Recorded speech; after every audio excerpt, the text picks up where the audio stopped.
This is the UIIU 4D Smart Massage Chair. If you're thinking about picking one up, I just want to walk you through my experience, because massage chairs are one of those things that look similar online and then feel completely different once you actually live with one.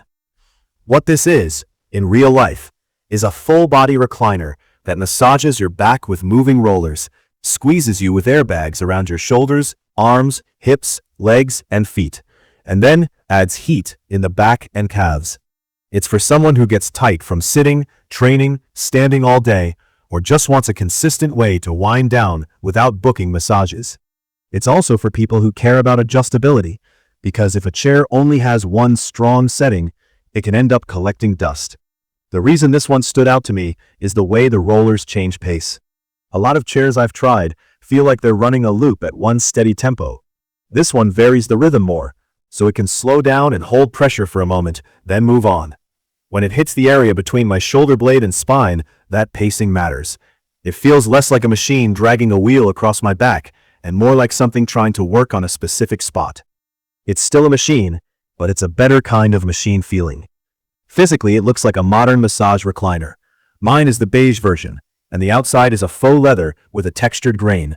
It wipes down easily, which I appreciate because skin oils and sweat happen with these chairs, especially if you use heat. The cushioning feels firm in a supportive way. When the chair is off, it doesn't feel like you're sinking into a couch. It feels like you're sitting in something built to hold posture. There are lights on the sides, and in a dark room, it adds a soft glow. I don't really care about lights for relaxation, but it does make the chair look less like a medical device and more like furniture. The size is the part you need to be honest about before you buy. This is not a tuck-it-in-the-corner kind of chair. It's also heavy enough that moving it alone is a bad idea. Once it was in my room, I didn't want to wrestle it into a new spot again. It does have wheels, and that helps on a hard floor, but tight turns and doorways are still a two-person job. If you're in an apartment or you have narrow hallways, plan that out before it arrives. Setup for me was manageable, but it wasn't a pull-it-out-and-you're-done situation. I had to attach the leg rest and get everything aligned. The instructions were fine, but the chair is awkward to handle because of its weight and shape. Once it's together, daily use is simple. Control is where I think this chair fits real life pretty well. I've been using the touchscreen when I want to see everything at once, and the armrest shortcuts when I don't want to think. The shortcut knob is honestly what I end up using most. When I'm reclined and comfortable, I don't want to reach forward and tap around a screen. I just want to change intensity or adjust the recline without breaking the mood. The voice control works, but I treat it like a convenience feature, not the main way I use the chair. It's helpful when my hands are tucked in and I don't want to move, but it can also pick up random sounds if the TV is going. So for me, it's something I turn to occasionally, not something I rely on. There's also an app. I like the app for one reason. It's easier to make small changes without leaning forward. If I'm in a session and I realize the airbags on my shoulders feel too tight, I can adjust without sitting up.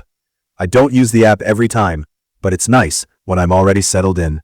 The first time I sat down, it did a body scan. In practice, that means the rollers don't just start at some fixed height and hope you're the right size. It found my shoulders pretty accurately. The difference is simple: less time thinking, why is this hitting the base of my skull, and more time feeling like it's actually on my upper traps and neck area. I'm not saying it's perfect every time, but it's closer than chairs that don't scan at all. The track length matters more than I expected. This chair runs the rollers from my neck down past my lower back into the glute area, and that changes how complete a session feels. A lot of back tension, at least for me, isn't only the lower back. It's the connection between lower back and hips. When a chair stops short, I get up feeling like it helped, but not fully. Here, the roller path reaches low enough that my hips don't feel ignored. Now, how it feels. The back rollers can be strong, and that's something I want to say clearly because strong isn't always good. On the highest intensity, I can see some people not enjoying it, especially if they bruise easily or they're very sensitive around the shoulder blades. I keep it in the middle most of the time. When I want more pressure, I'd rather recline deeper and let my body weight do some of the work instead of just cranking intensity. That gives me a deeper feel without crossing into too much. The airbags are a big part of the experience. When they inflate around the shoulders and arms, it can feel like a firm hug. On higher settings, the shoulder squeeze can get a little aggressive on me, especially if I'm already tight. I've learned to dial the shoulder pressure down, and then it feels supportive instead of restrictive. Around the calves and feet, the compression is one of my favorite parts, especially after a long walk or a leg day. Foot rollers are intense on this chair. If you love deep foot massage, you'll probably smile the first time it starts. If your feet are sensitive, it can feel like too much, too quickly.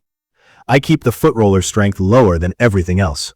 When I do that, it becomes something I can tolerate daily instead of something I have to brace for. Heat is in the back and calves. I use it more than I thought I would, mostly because it changes how the rollers feel. Without heat, the rollers feel like they're working on muscle that's still guarded. With heat on, my back relaxes faster, and the massage feels smoother instead of poking. The calf heat is subtle, but after sitting at my desk for hours, that warmth plus compression helps my legs feel less heavy. The zero-gravity recline has 3 positions, and I end up using the deepest one for longer sessions. The practical benefit is pressure relief. My lower back feels less loaded, and my shoulders sink back in a way that makes the roller contact feel more even. I also notice the chair is quieter than I expected. You still hear motors and air pumps, but it's not loud enough to distract me, and it hasn't bothered anyone else in my home. I tried a bunch of the automatic programs. I'm the kind of person who usually avoids presets and just customizes, but with this chair, I actually use them depending on the day. After workouts, I choose the one that focuses on recovery because it spends more time on large muscle areas and feels more direct. On nights when I'm overstimulated and I just want to calm down, I use the Sleep Focus program because it slows the pace and feels less busy. There's also a stretching mode that moves the chair in a way that extends your legs and opens your hips a bit. It's not yoga, but it does give me that decompression feeling through the lower back and waist. I wouldn't use stretch mode if you're very stiff or you have back issues that make extension uncomfortable. But for me, it's been a nice end-of-day option. Day to day, the biggest living with it thing is space and heat. The chair slides as it reclines, so it doesn't need as much clearance behind it as some older designs, but it still takes up real room. Also, faux leather can feel warm during longer sessions, especially with heat on. In an air-conditioned room, it's fine. In a warm room, I keep sessions shorter or turn heat off. Another small gripe is the touchscreen behavior. Most of the time it's okay, but sometimes it doesn't respond as quickly as I want, and some controls aren't easy to use in a darker room. That's part of why I rely on the armrest shortcuts. So, where do I land on it?